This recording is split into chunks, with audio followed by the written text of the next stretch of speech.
Почему в намазе приходят плохие мысли? Ты встал на намаз с чистым намерением, но в голову лезут посторонние мысли, сомнения, пугающие образы, рассеянность. Почему? Это шайтан. Пророк, саллаллаху алейхи вассалям, сказал: во время намаза шайтан по имени Хинзаб подходит к человеку и сбивает его, чтобы он запутался и забыл, сколько ракатов прочел.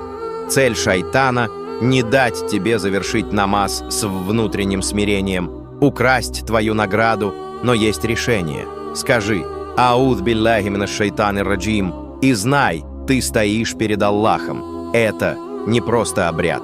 Это твой разговор с Творцом. Воистину, шайтан не мешает тем, кто далек. Он мешает тем, кто приближается. Если он мешает тебе, значит, ты идешь правильно.